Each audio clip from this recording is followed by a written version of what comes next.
Dans la vie, nous savons qu'il y a des grandes questions existentielles. Pourquoi on est ici? C'est quoi notre vrai but dans la vie? Ce genre de trucs. Mais il ne faut pas oublier, il y a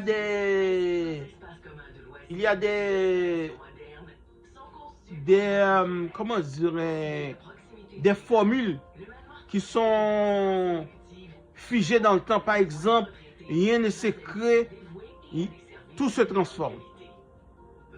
C'est une grande, une des grandes formules scientifiques.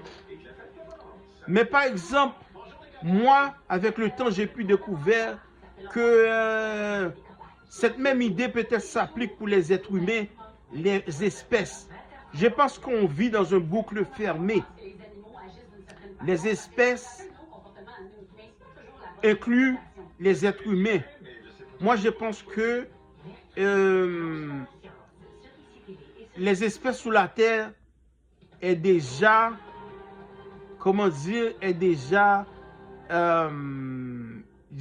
existentielle dans un boucle fermé. Le nombre d'espèces qu'il y a sur la Terre. Par exemple, il peut y avoir plus de fourmis, par exemple.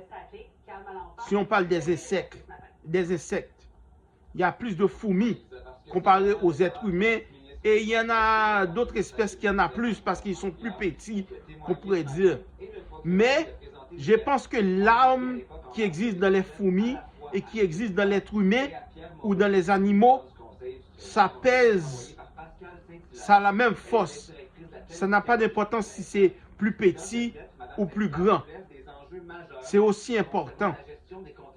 Mais par exemple, sur la Terre, nous savons qu'il y a à peu près 8 milliards d'habitants sur la Terre.